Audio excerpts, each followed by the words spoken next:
नमस्कार रसिकाओ, मी सांज तुमचं सांज मराठी मॅजिक या चॅनलवर स्वागत करते. नवरी मिळे हिटलरलाच्या 6 फेब्रुवारीच्या भागात काय होणार आहे ते आता आपण पाहूया.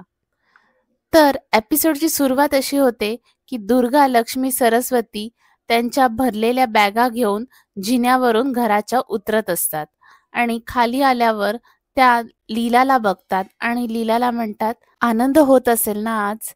भर मांडवामध्ये जहागीरदारांना फसवून आणि त्यांच्या घरात घुसलात आणि मग स्वतःच्या पाठोपाठ आज स्वतःच्या बहिणीला सुद्धा या घरात आणलं. माझ्या एकुलत्या एक भावाचं आयुष्य उद्ध्वस्त केलं तुम्ही आणि त्याच्या नजरेमध्ये त्याला आईसारखा सांभाळणाऱ्या बहिणीला त्याच्या नजरेमध्ये तुम्ही विलन केलं आणि आता घराबाहेर सुद्धा काढलं. त्यावर लीला म्हणते, दुर्गा काय बोलतेस तू हे? मी कायम जे योग्य आहे त्याचीच बाजू घेतली आणि मी तुम्हाला का हरवीन? उलट तुमचं जे सुरू होतं तुम्हालाच मला कायमचं हरवायचं होतं. सरस्वती सुद्धा लीलाला सांगते की तुम्ही आमच्या माहेरच्या माणसांना आमच्यापासून दूर केलं आणि तुमची टीम स्ट्रॉंग केली. आजीनाही तुमच्या बाजूने केलं आणि नंतर एजेनं सुद्धा तुमच्या बाजू केलं. आधी श्वेताला बाहेर काढलं, त्याच्यानंतर तुम्ही माझ्या भावाला तुरुंगात पाठवलं. आता यश तर दुर्गा वहिनींकडे बघायला सुद्धा तयार नाहीये. हे सगळं तुमच्यामुळे झालेलं आहे. दुर्गा सांगते, लक्ष्मी आणि सरस्वती जाऊ दे ग, ही अशी लोक निगरगट्ट असतात, त्यांना स्वतःच्या पलीकडे जग दिसतच नाही. त्यावर लीला म्हणते, हे तू म्हणतेस दुर्गा, जिने स्वतःच्या हट्टापायी स्वतःच्या भावाच्या फिलिंग्सचा सुद्धा विचार केला नाही, त्याच्या प्रेमाचाही विचार केला नाही. तुम्ही मला माझ्या चांगल्या गोष्टींचं क्रेडिट तर कधी दिलंच नाहीच, परत तुम्ही स्वतःच्या चुकांचं खापर सुद्धा माझ्या डोक्यावर फोडताय. तुम्हाला कळत नाहीये का? तुम्हाला घर सोडून जावं लागतंय ते तुमच्या चुकांमुळे, माझ्यामुळे नाही. शेवटी दुर्गा तिला सांगते की लीला, तुम्ही काही करा, पण हे घर माझं आहे आणि माझ्या घराच्या सुखासाठी मी काहीही करू शकते. तुम्ही आणि तुमची बहीण खोटं बोलून ह्या घरात घुसलायत ना, तर तुमच्यासारख्या घुसखोरांना मी ह्या घरात घुसू देणार नाही कायमचं. तेवढ्यात तिथे एजे येतो आणि एजे दुर्गा, लक्ष्मी, सरस्वतीला सांगतो की तुम्ही चाललायत तिथे, पण मला तिथे अजून कोणताही गोंधळ नकोय. त्यानंतर दुर्गा, लक्ष्मी, सरस्वती तिथून निघून जातात आणि मग आजी लीलाला सांगतात की आज रेवतीचा या घरामध्ये पहिला दिवस आहे, त्यामुळे आपण सगळं विसरून तिच्या स्वागताची तयारी केली पाहिजे, तिचा हा दिवस चांगला झाला पाहिजे. आणि त्यानंतर यश आणि रेवती सुद्धा तिथे येतात आणि यश आणि रेवतीला अंगठी शोधण्याच्या प्रोग्रामसाठी बसवलं जातं. लीला त्यांना अंगठी शोधण्याचा रूल्स जे आहेत ते त्यांना सांगते. आजी सुद्धा सांगतात, जो अंगठी घेतो त्यालाच संसाराची सूत्र हातात मिळतात. विराज आणि प्रमोद यशला एनकरेज करत असतात की अंगठी त्यालाच मिळणार आहे आणि लीला रेवतीला एनकरेज करत असते की अंगठी तिलाच मिळणार आहे. आणि हे सीन्स बघण्यामध्ये रसिकाओ खूप मजा आहे, हे तुम्ही नक्की बघा. हे गेम चालू असताना एजे लीलाकडे बघतो आणि मग एजे इमॅजिन करतो की तो आणि लीला हा अंगठी शोधण्याचा गेम करत असतील तर ते कसे दिसले असते.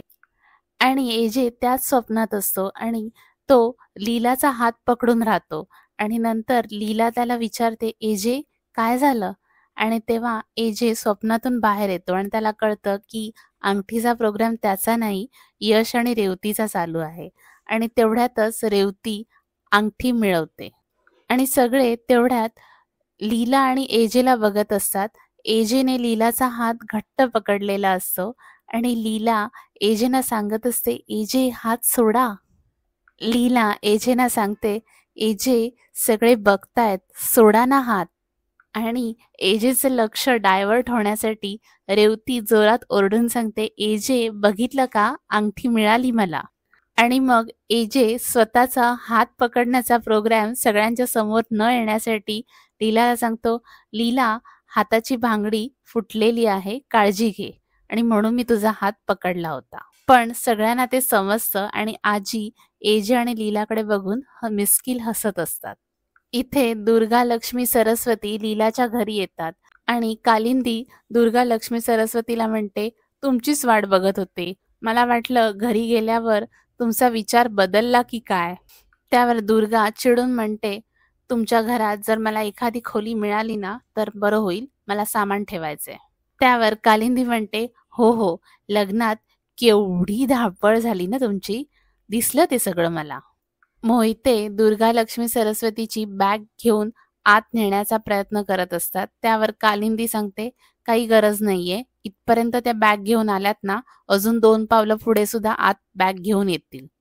घरात आल्यानंतर लक्ष्मी कालिंदीला म्हणते, किती पसारा आहे हा, इथे पाय ठेवायला सुद्धा जागा नाहीये. त्यावर कालिंदी म्हणते, कसं आहे ना, लग्न घर आहे तर पसारा तर होणारच ना.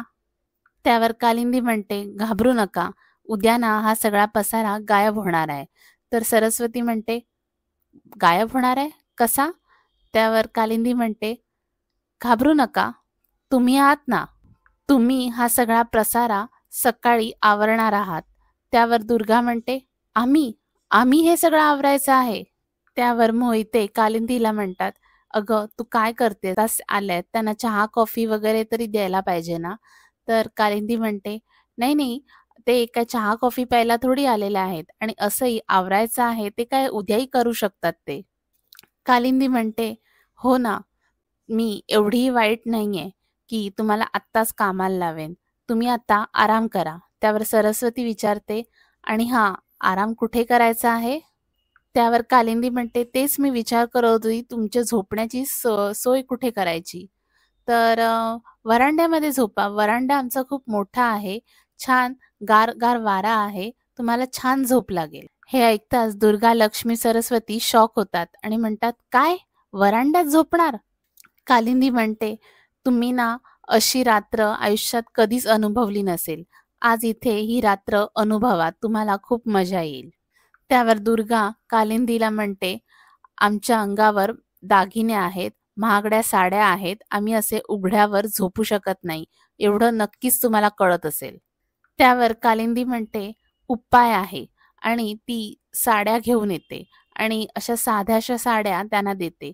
तर लक्ष्मी म्हणते, ह्या साड्या नेसायच्या आहेत? तर कालिंदी म्हणते, हो, ह्या साड्या नेसा आणि तुमचे जे दागिने आहेत ते माझ्याकडे द्या.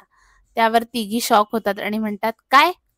तर कालिंदी म्हणते, जपून ठेवेन, काळजी करू नका, तुमची शिक्षा संपेल ना तेव्हा देईन तुम्हाला हे दागिने, नीट घाबरू नका. हे ऐकताच मोहिते चिडतात आणि मोहिते कालिंदीला म्हणतात, कालिंदी काय चाललंय तुझं हे? त्यावर कालिंदी म्हणते, मी हे त्यांच्या भल्यासाठी करते आहे. आणि नंतर ती दुर्गा लक्ष्मी सरस्वतीला म्हणते, चला चला, उभ्या काय आहात, केवढी रात्र झाली, दमला असाल ना, चला चला, जा जा, कपडे बदला. इथे एजे झोपलेला असतो, पण त्याच्या हाताला जखम असल्यामुळे लीला टेन्शनमध्ये असते की समजा एजेनी कूस बदलली तर त्यांच्या हाताला पुन्हा दुखेल, म्हणून लीला एजेंच्या बाजूलाच बसून राहते.